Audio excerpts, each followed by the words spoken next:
Okay, that sounds fair. I guess we can kick it off. We've got a bunch of people signed on with us. So I will introduce myself and then Stephen can introduce himself. I'm Roger Reyes. I am the Assistant Director of the Suffolk Cooperative Library System. I am the Treasurer of the Sustainable Libraries Initiative. I am one of the co-creators of the Sustainable Libraries Certification Program.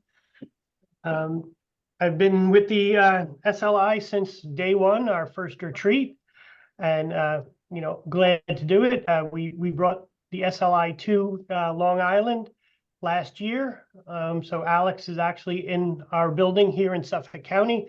This is where we house the SLI, and Alex is with us. And I'm not sure if Sophia, we just hired this week, is on. She is. Okay, so Sophia is with us. She's our new Sustainable Libraries Initiative associate. So glad to have them both with us and have some extra hands on board as we continue to grow. Over 200 members now, over 120 in the certification program. So we're really exciting times for us. And today we're going to discuss the financial section of the financial sustainability of the program. And I will let Stephen introduce himself. Good morning, everybody. My name is Stephen Hoefer, and I'm the Chief Financial Officer of the Ramapo Catskills Library System. And I've been in this position for 11 years now. Now, Joanna Goldfarb is SCLS's Sustainability Coordinator. I believe she was perhaps the second one or third one in the state system-wide. And so she has really been taking the lead on this and working with the software and putting everything. But, we've been having monthly meetings and action items, and she's very good at giving out homework to ensure that we move this forward. Another thing, just on a system level, I'd like to mention is that we now have a sustainability budget. So she has a $13,000 budget just to help for sustainability initiatives for libraries, and that's resilience stuff, continuing education, and things of that nature for programming. So on the overall big picture, when we went through this process about the financial sustainability of the library system, we were pleased to see that we actually met many of these criteria. And we have to give credit to the former director, Robert Hoefer. Many, many years ago, he put SCLS on very stable financial grounds, and we have continued those practices. So that was an overall feeling we got as we went through the program. Feel free to chime in, anybody, if you have any questions of that nature. So, Stephen, I'll just say, it was interesting what you mentioned. And again, we're just going to bounce back and forth with each other. And if anybody wants to chime in at any time is great with us. That you mentioned that, Joanna was the one doing the input and putting in the responses to all the action items and, delving out homework to, running to the finance office, say, Stephen, I need this or I need that, and various departments. But I think when I read through a lot of these responses and a lot of the certifications that we did, I think a really important part for everybody to know is not everybody in the organization is aware of what goes on financially at your library.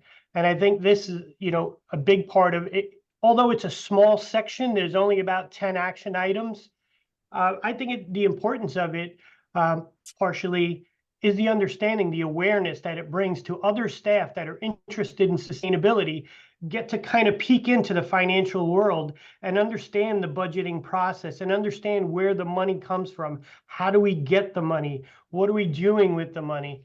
So I think that is important to the program as much as anything else, that awareness that we're bringing as part of the program when people that aren't normally involved in finances get to kind of see the behind the scenes and become more involved in what's going on and a better understanding in finance. To piggyback on that, Roger, one example of that happened here at RCLS is as we were going through this in the meetings, the employees learned that, there is separation pay if they meet certain criterias. And so they learned that we have all those funds set aside sitting in cash. So, to know that your separation pay is solid and financial, we're not borrowing from it, is to your point exactly how it became personal for them. So I'd like to just touch base on the action items briefly. We didn't do them all because we didn't need to. The first one was K1, analyzing the financial position. And they already approved the. What we did a while ago was knowing, because sometimes state aid for systems can jump up and down, well, let's say 20% or so. And so we have built in a service fee that helps to mitigate some of that as well. So systems have never been fully funded by the state. And so there's always been this shortfall. And that's what our service fee does. And so what that does helps to spread some of the responsibility, so it's not all on state aid. So now we have this other pot of money as well. Another thing that we've done that helps our member libraries achieve financial sustainability is about 2 years ago, we have changed all of our services and philosophy that is now an opt-in or opt-out. Pretty much we don't require any member library to participate in any service. They opt in or opt out. So that way, if they can get something done better in IT from another company, then they can do that. Okay. So for K1, it's analyzing financial position. And I think, again, that's important for everybody to know where is the company currently? What is our position? Are we in debt? Are we borrowing? Are we living paycheck to paycheck per se? Are we waiting for that next municipal check or that next state aid check or that next wherever you receive your funding from? Are you waiting on that next check? Do you have a line of credit that you're using until that money comes in? What is your position? And I think that's what for the systems and the publics, that's K1. And even looking at the academic libraries, it's the same thing. Analyze your income, analyze, where's your money coming from, and where are you right now? Are you in a debt position?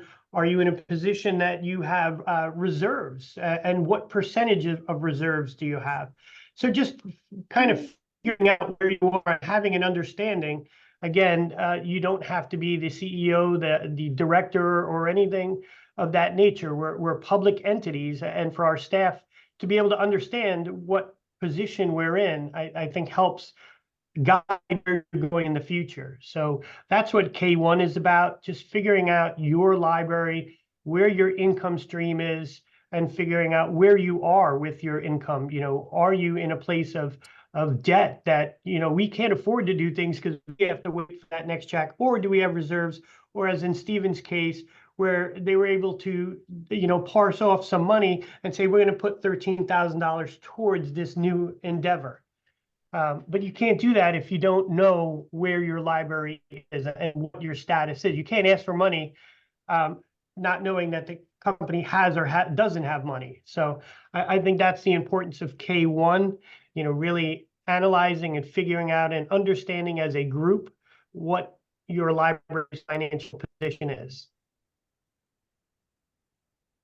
And that perfectly dovetail into K2, determining the amount of fund balance, right?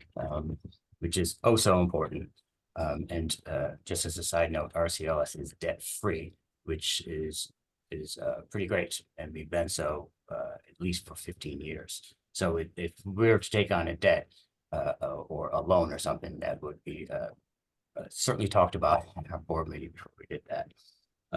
So in determining the amount of fund balances, again, I think the RCLS has done a really good job of that. we do multi-year financial planning for our capital budgets.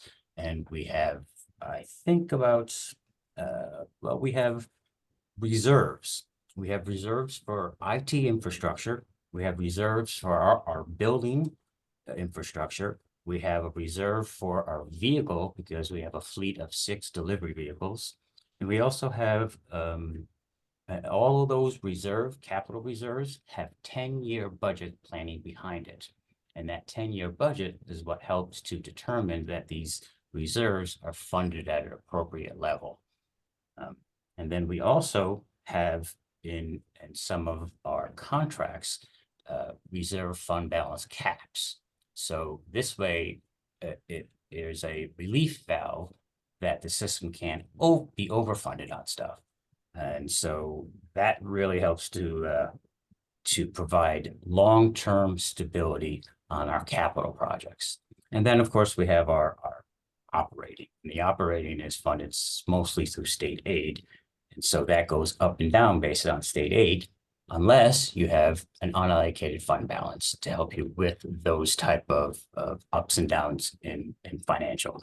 And so RCLS, we do not have a fund balance policy. However, that is something I would recommend to other organizations and ourselves.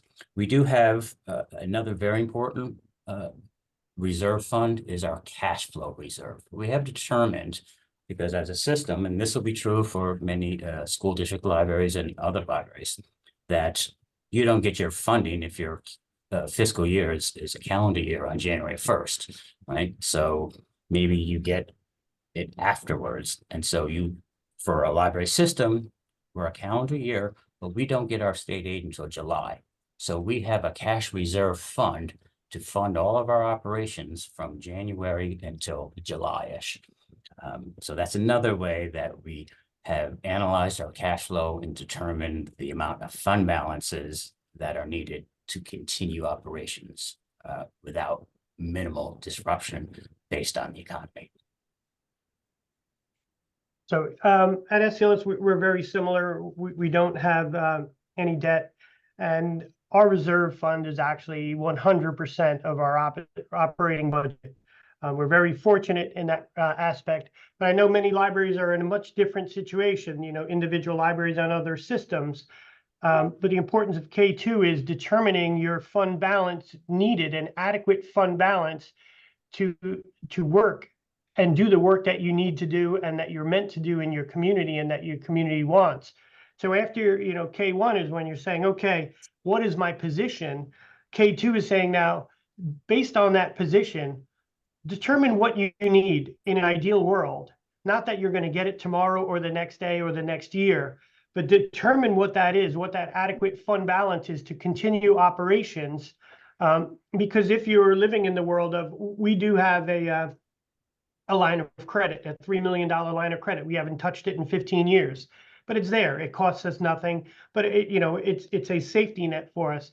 But if a library is using a line of credit to get them through till that next check, determine what is your adequate fund balance. And then, K3, it goes right into K3. After you're determining what that balance is that you need to operate, effectively and do the things that you plan to do for your community, your next option is then to plan, develop your strategic plan of how you're going to get there. How am I going to get that adequate fund balance? Is it fundraising? Is it grants? Is it, talking to legislators and getting different kind of bullet aid grants or different aid that's out there? So it's basically a determination. How are you going to get there? But you need to know what that fund balance is. What is it that you need to operate? And the whole library needs to understand that. You can't just keep playing catch up. It's not like, all right, I'm just waiting. You have to have a plan and develop a mechanism to get there. So Steve, if you want to talk about, strategic financial planning, I know you just started to get into that. That's K3. You talked about your planning. If you had anything else you wanted to add about, financial planning. Right. Other than that, we fund our capital funds through our operating budget. So for our capital building fund, we will contribute $25,000 a year. And this is how we fund our capital funds. And really what that does is on a system level for the member libraries, it smooths out their payments to us. So if we have a $300,000 purchase in 1 year, we don't assess that in the same year. The money's on hand. And so that is to the benefit of our member libraries, is the payments that they make to RCLS is predictable. And just as in all the other categories in the certification program and the benchmarks, the action items, there is no one correct answer or one way to do it. We understand, Alex and I have talked to library folks across the country, across the continent, up in Canada, out in Europe, in Australia, and everybody does things differently, and there is no true one way to do it. Again, the benchmarking system is made for a reflective type of thing. Okay, systematically look at what you have, systematically determine what would be ideal. And then K3, you strategically plan, develop a plan to get there. And it might be a 2-year plan, or it might be a 5-year plan, or it might be a 10-year plan. And all plans are fluid, but develop that plan. How am I going to get there? How do I get there little by little? And what ways can we get to the point where we want to be? And it may never happen. Goals, sometimes aren't met. But, if you make those goals and you make that plan to get there, it's a lot easier to follow a plan than it is to just kind of, all right, let's just go at it randomly. So that's what we're looking at, K3, talking about developing a strategic plan. Is it grants? Is it, raising your levy to your community? What can I do as my library to get the funds that I need moving forward? So the next one, K4, and again, they're different for the academics, but they all are around the same concept, and the school librarians, the same concept. What is the return on investment? And this is a big part of what we're doing in the whole Sustainable Library Certification Program. It's education, and not only to ourselves and our staff and our trustees and our community, but we have to educate people on what we're doing and how we're doing things. We know that we're one of the true leaders in shared resources. That's what we do. Libraries borrow from each other. If you're within a system, you borrow from each other so that everybody doesn't have to buy 20 copies of the same book. We do a lot of shared services between libraries. So we're doing that, but how are we showing? What is the return on investment? How can we show that to the community and let them understand? I know ComSwag, I don't know if they're on the call today, but we have a receipt procedure that we developed here that they're using. And on your receipt, when you borrow an item, at the very bottom, there's a calculator, and it says, using the library today saved you approximately X dollars. So if you're borrowing a book, or you're borrowing a CD or DVD or something, it's based on the money that you put into the ILS, what you paid for the item. So based on what you paid for the item and what the patron would pay for the item, there's a formula in there, and I don't know the whole formula, but it comes out and it'll tell you your estimated savings by borrowing this from the library and not having to purchase it. This is your savings. Of course, you could have rented it at a cheaper price, but we don't have those metrics. We use the metrics of purchasing it. The library purchased it on your behalf, and this is what you saved by borrowing it from the library. So it's a tangible thing when they're getting the object and they're looking at it, and someone may see it along the way and say, hey, you know what? This is what we're doing. We're saving money.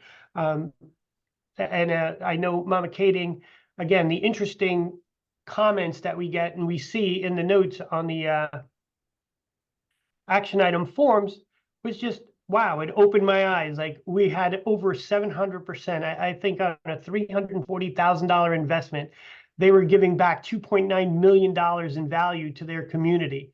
And it just opened their eyes just by doing that calculator and understanding what they're doing. And now they can use that as fuel.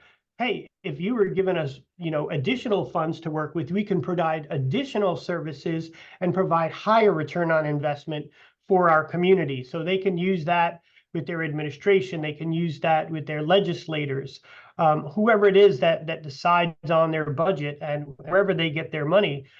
It's just interesting when we see these things, coming back. It's the wow factor. It's that they didn't really understand themselves until they went through the process and the procedure to understand what they were giving back, and showing the community that. You have to tell the community that, not only that you're doing it, how you're doing it and what you're doing. Make it aware, something of awareness. Any examples on ROI, Stephen, that you come up with, that you have? No, we didn't do the K3 and K4 sections. Okay. How about internal controls? Sorry about that. Yeah, so that was an interesting process to go through. Again, it helps to solidify that we're doing many things correctly.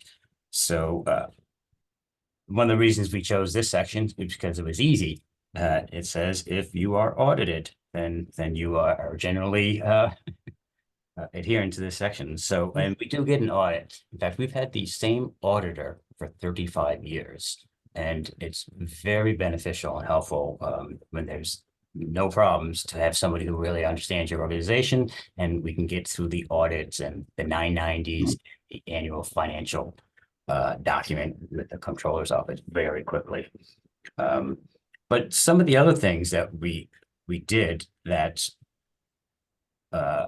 as a result of this is, one of the things is we've always had purchase orders before you make your purchases, and that's signed off by the executive director, and then the purchase is made, and our business department process the invoice and creates a check, and then I sign the check, and then our board approves. So we have multiple layers of internal controls at each point, as libraries have as well. But what we've layered on top of that as a result of this is a banking control called positive pay. And this is an additional layer of control on all of your banking activity, where you upload an Excel document to your bank that has just like 4 or 5 points, the date, the check, and things like that. And if those data points don't match, then you have to approve it. So now we are on top of all the internal controls. We've layered another control on the bank level, where if all these data points don't match up at all, then we have to go in and approve it. And that is very good, because our bank called us, and one of their partners had got hacked, and they lost a lot of bank accounts and routing numbers. Another thing that we are going to implement, we've signed up for this, and we'll be doing it this year, is ACH payments. And we got this idea from Roger when I visited you. And what that does is, rather than sending checks out, we will do automatic clearinghouse, I think is what ACH stands for. So we just debit the accounts. And we're going to start this with our vendors that we know we can do a lot of business with, and also probably for our member libraries. And that is much safer, and there is no cost for any of these things that we've implemented as well. Yeah, and for libraries that do choose that option, trying to eliminate not only eliminate paper, but I can't tell you how many checks. We never got the check. It was in the mail somewhere, and they don't get mailed, and that hassle of the mail system being so slow and getting late charges for things. But the ACH payments, for us, it was very important to, in our same banking institution, we opened a separate account so that we put money in, so that we're limiting our liability. With ACH, now you're electronically transferring funds, and you don't want to expose all of your funds electronically, to the world of hacking and whatnot as possible. So we have a separate account that we put money into. We'll transfer money over to that account and only use that for ACHs. So, God forbid something happens and something gets hacked or whatever, and, one of the vendors we're using, they get hacked, and our numbers are, shared, our banking information. It limits our exposure. And that's something we discussed with our accountant and our auditor before initiating ACH. They don't really like that procedure for government entities, but it's just the world we live in, and we have to do it the best way we can. And to protect our money, we decided that it would be a separate account that we just put money into and then ACH it, and we keep about $20,000 in that account, and that's it. I mean, it would be different levels for different, institutions, what you had, but that was also a mechanism to protect that money if you're going to go the ACH route. The ACH also has another benefit is I've been advocating for libraries, public libraries, to seek a reasonable rate of return on their investments. And by using ACH, for example, we probably all just made our state retirement system payments in December, so we got that little bit of discount. I made that payment ACH the day before, so my hundreds of thousands of dollars stay into my account longer, earning 5.28%. So the ACH is also going to help us achieve a better rate of return because our money is going to sit in our account longer. All right. So did you do anything with K6 living wage, that section? Yes, we achieved that one because it was an easy one for us again. Living wage. And again, I laugh when you say they're easy ones for us, and that's because none of this is designed to be difficult for the libraries. That's not what we developed the program for. It's about awareness. It's like, all right, are we doing it? How are we doing it? Memorializing it and talking about it, and multiple people understanding instead of just one person understanding. The group of people that are involved in sustainability understand it. So sorry, go ahead. Yep. So yes, we were able to use the calculator, and a full-time employee earning over $18.32 in the Orange County area would be considered have a living wages, and we're well above that. And one of the reasons we are is that we have a union contract here. And so we negotiate we have a 5-year union contract. So we've negotiated our COLA, cost of living increases for the next 5 years, how much the employees will contribute towards the health insurance. And also at SCLS, we offer longevity steps. So if you're here 3 and 5 and 10 and so on, there's an additional % increase. So all of those things combine to put SCLS above the living wage for our county. And we're also in that same situation. We're well above the living wage range. But I will say to the group that in reading one of the submissions from one of the members' applications, they wrote in there that they were paying 2 clerks, I think it was like $15 an hour or something. And when they did the living wage calculator for their particular area where they lived, because it's specifically to your community, it's not just in general and average, it's in your community, they were like $1 or 86 cents or whatever it was, that they were below the living wage range for their community. So they used that as a tool, and they lobbied their board for an increase for those positions and to raise the and they actually got it through the board based on the board committing to the sustainability and this whole program. Well, then the board is, well, we're committed to this. We need to pay our staff a living wage, and the board did it. And that was their ammunition. Look, we did a living wage calculator. This is where we need to be, and this is where we are. So, going through this process got 2 people out there somewhere, an increase in pay, so that they were at living wage. So again, it's about awareness, and it's about, just bringing these things to light. So the next one is very similar to it. K7 in the public one is equity in pay. So my theory on equity in pay, if we don't value ourselves and our staff, how do we expect others to value us?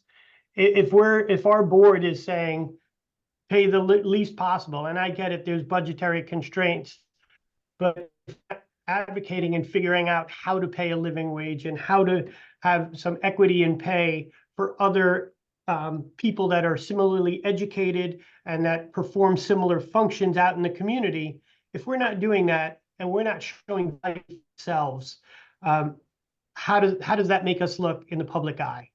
That like you don't value yourselves, so why should we value you?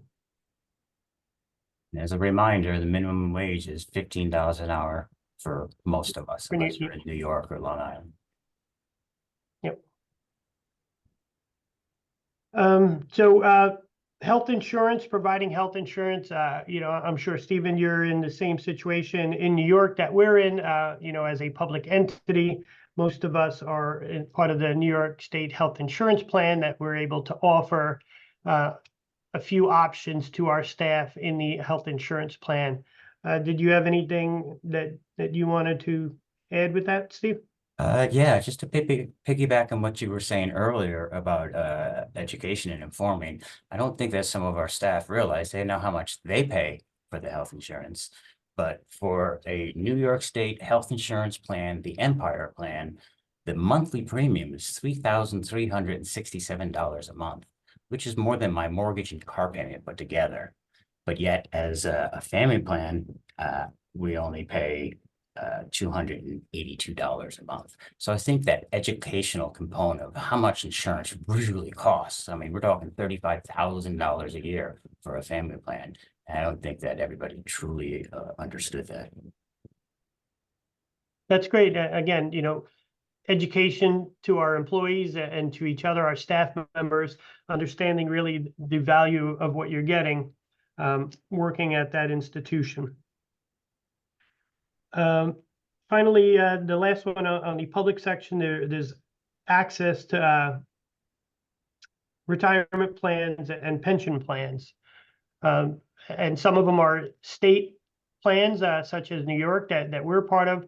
And we're also talking about private plans, having some 549, any kind of plan that you could provide that doesn't cost the library anything. It's just developing a relationship with an agency that you can say that your staff can contribute to, give them that outlet, because a lot of our staff aren't financially savvy and don't have the wherewithal to know what a good plan is. So doing that homework for them and having something available that costs the library nothing other than the research part of it, I think that is value to your staff, that we will go ahead and do the homework. Here's a good plan that, will be sponsored through us.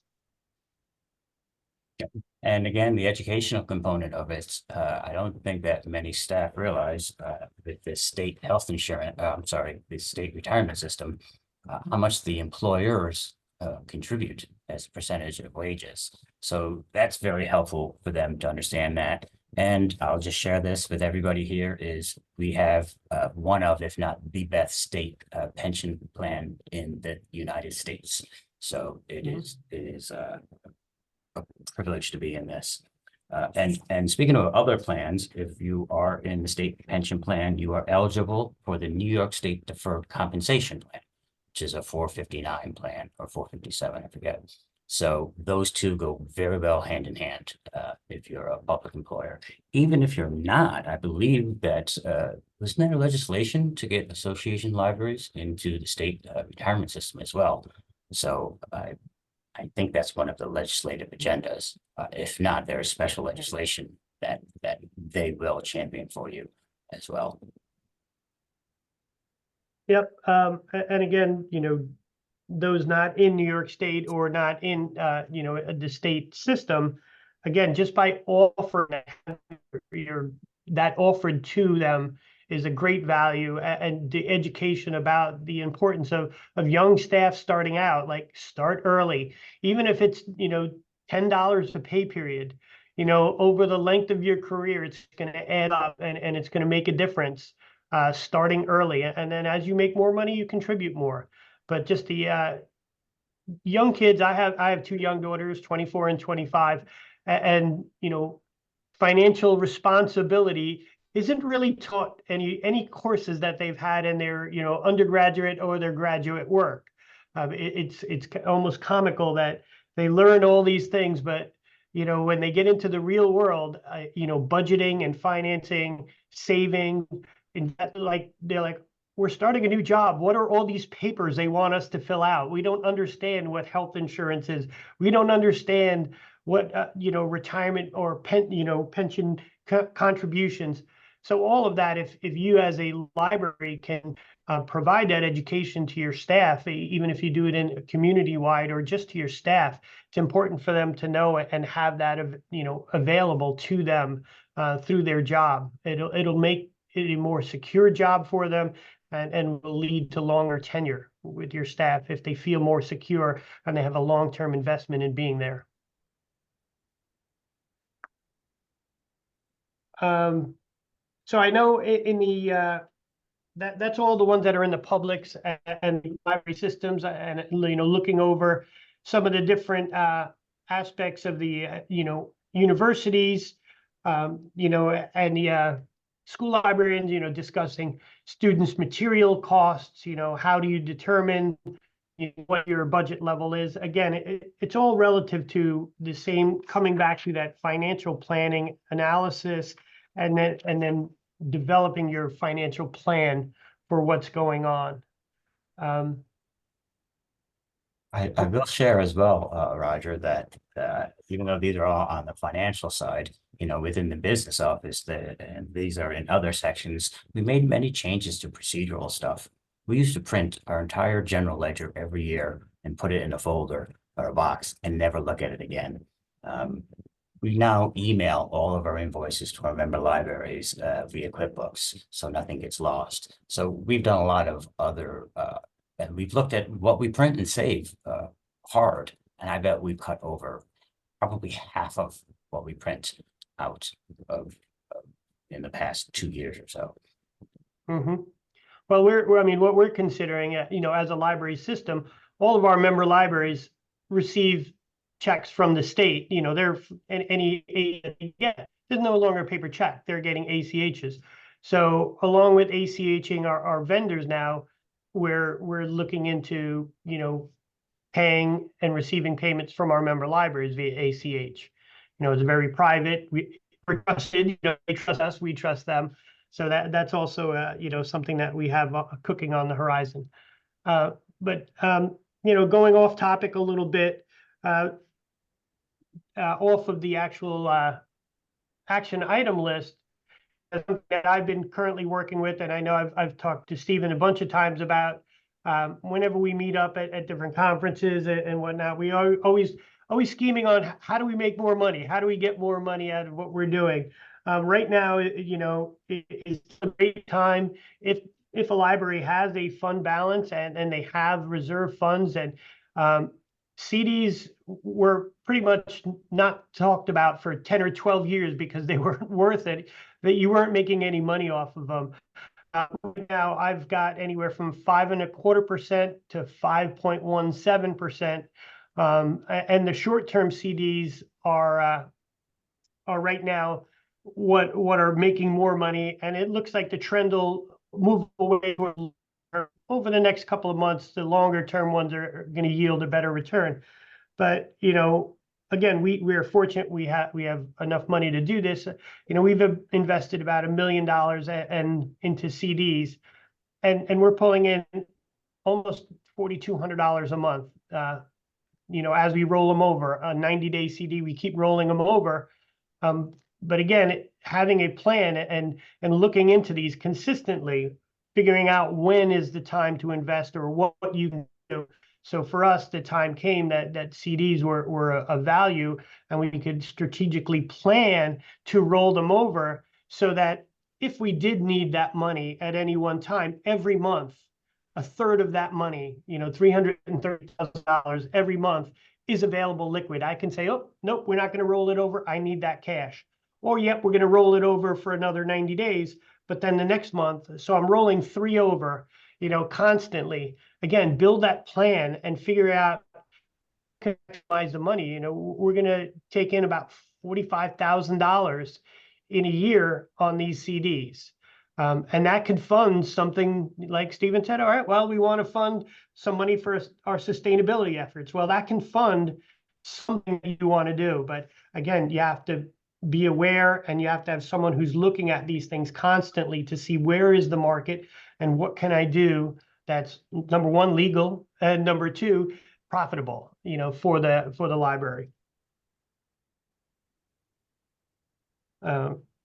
So I think Stephen and I have used up the 45-minute allotment that we have for kind of discussing the section E, well, whatever section it is, I forget the letter, the financial sustainability.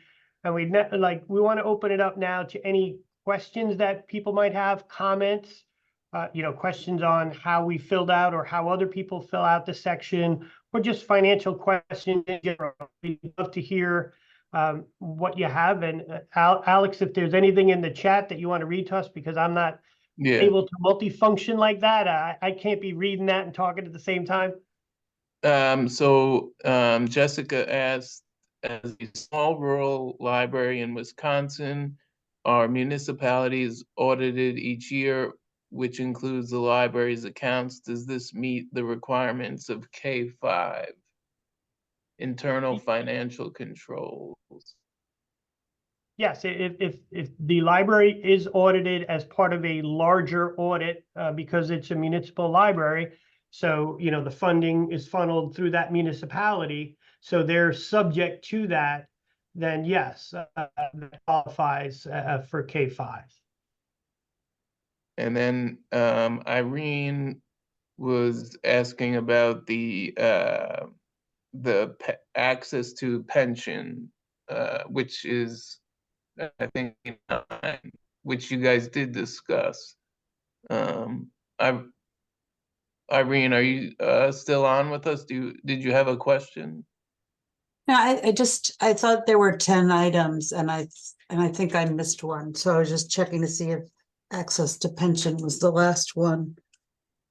It is, yeah.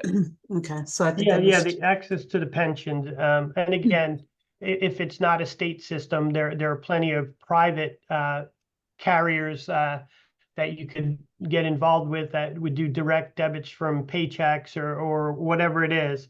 But just to have that ability for staff to put money away, because it's hard, we all know the world we live in, everything's getting more expensive.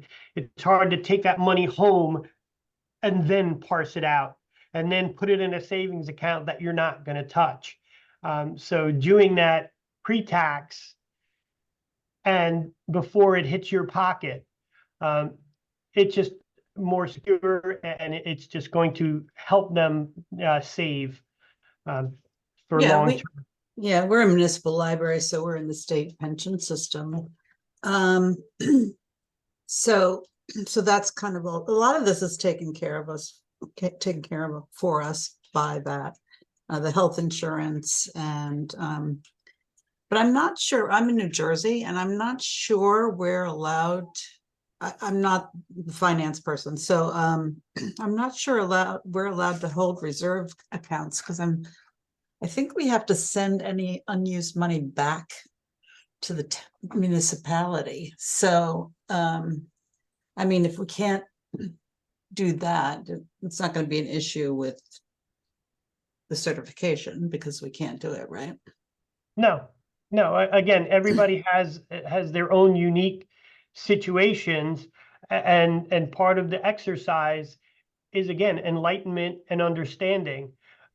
So like you said, well, I'm not on the finance team, but now you're getting to understand finances and you're going to ask questions.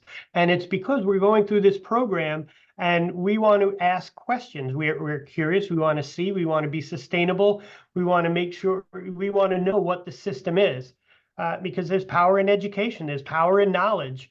Knowing what's going on financially and how it works enables you to understand things better and move forward and help others. So that's the program that we're in. Like, all right, well, we know everybody that starts and does this work aren't the financial people, but then they'll have to communicate with the financial people, whether it's a municipality or whatever, just to ask questions. All right, how does that work? Why does that work?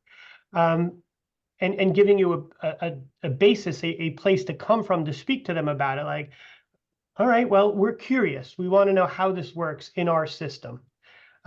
just so that you have an understanding of how your system works. Great, thank you.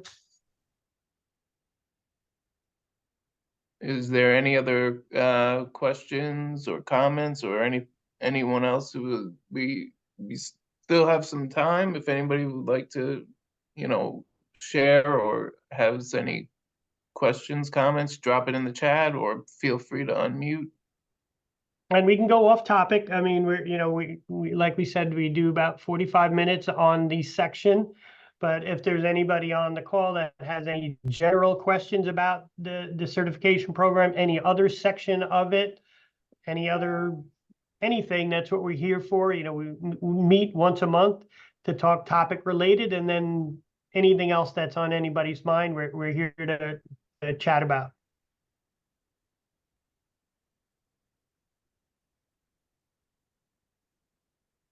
It's Irene again.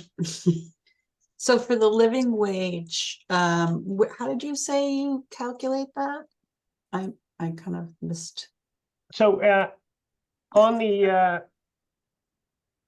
in the action item, if you open it up, there's a calculator in there. Oh, okay. So it's part of the resources. So it has the whole description of it, of the action item, and then under resources, you can click it. It's in green. It says living wage calculator. And then it'll bring you to a living wage calculator, and it asks you to select your state, what location you live in. So you're going to select your state, and then it's going to dial down a little deeper so I'm on it right now, state. And then it says, well, what county do you live in? So I'm going to, go to Suffolk County. And then it'll give you the living wage with one adult, with 0 children, with 1 child, with 2 children, with 3 children, 2 adults, 1 working. So it gives you different scenarios for people in your area. For us, 1 adult, no children in Suffolk County right now, the living wage is $20.84. Poverty wage, $6.53, which is illegal because $15 is now our minimum wage. And minimum wage, they still have this at $14.20, but it's above $14.20 now. So, but the living wage calculator is telling me if I'm hiring a single person, that $20.84 is the living wage for my community. Okay, great. Thank you. And it does provide like typical expenses for those people, whatever. It's a great website just to kind of look at and understand what's going on in your particular community. Yeah, we're not signed up yet for the certification. We're just about to. Okay. So I just Okay. Yep. So it's in there again on the certification.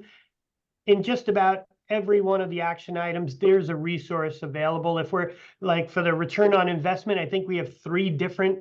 I think we have the university one, we have a public one, and just the standard business return on investment calculators. So anything that we can provide to aid you in understanding, we don't want you to have to go out there and, all right, determine what's a living wage. Then we're giving you homework. We're saying like, go figure out how to figure out what a living wage is, and then make sure you're meeting it. No, we provide those resources to you so that you can quickly, like I said, I just did it in a matter of a minute with you here, and I was able to determine my area, what the living wage is.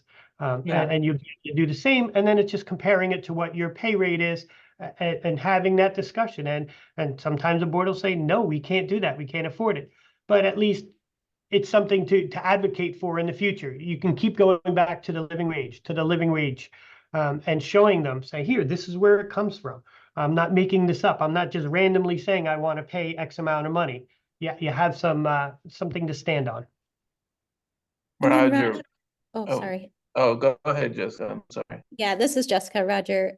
In that regard, then, is it as simple as in the notes of that action item stating, yep, we provide this wage, which is above the living wage? Is that all you need? Or is it? Yeah, I more mean, it would be as simple as that. Like, Okay. I would say, if I was answering this question right now, this action item, I would say we determined, Suffolk County, New York, living wage to be a minimum of $20.84. Our minimum starting salary or our minimum pay for our lowest paid staff member is $21 or XYZ, whatever it might be. And we're done. And that's it. You know, we don't, you don't have to go into much more detail than that. You looked at the calculator, you figured it out, you compared it. And like that other library said, well, they're not meeting that, but now they're starting the work to advocate towards that over time, however long it may take.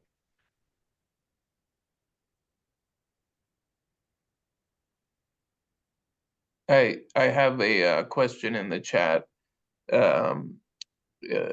So I am new to the Sustainable Libraries Initiative and interested in potentially joining the program, the certification program. Is there a timeline or a penalty if certification is not completed? For instance, if the certification requires moves that we cannot afford or my board does not support at this time?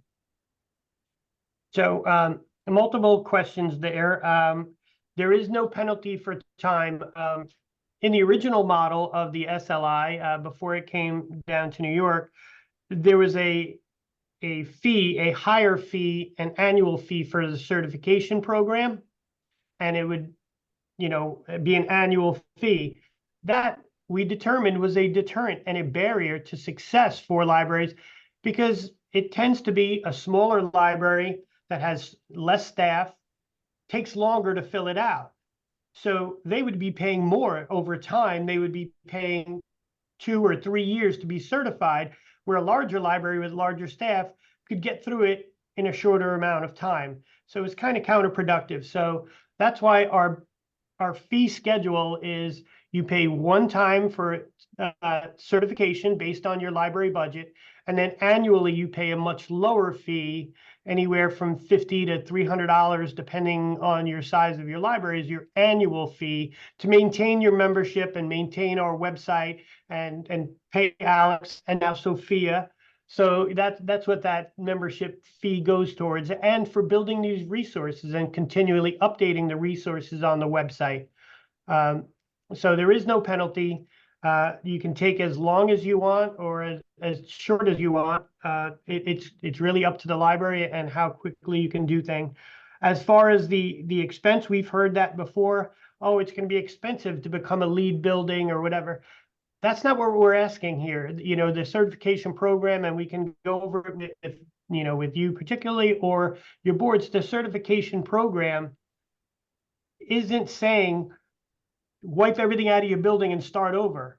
You're making a commitment to the future. In your board policies, you're going to commit to that when something fails, if I'm going to replace my HVAC, if I'm going to replace something, that you're going to use this triple bottom line lens and look at it that way and make every effort to buy an Energy Star rated product, a WaterSense rated product. We're not, you know, demanding anything. We're not saying you have to become LEED certified. We're just saying we're giving you a framework to build towards a more sustainable future. And that's what you're committing to. You're not committing to doing anything that you can't afford. We've had 20, almost 30 libraries go through the program, and from large libraries, systems like myself, and smaller ones, smaller individual libraries that might have 4 staff members. And there is no financial burden to them in this process. Unless they want it to be. Unless you have a lot of money to spend on solar and things like that, we're more power to you. We're happy to encourage you to do it, but it's not a requirement. Yeah, and you know, and our process of going through this, you know, we've done some things. We put filters on our kitchen faucets and that, so employees are more comfortable creating our own ice and using that for coffee and not bringing in bottled water. So we have spent some things, but certainly not an exorbitant amount of money to get as far as we have. Yes.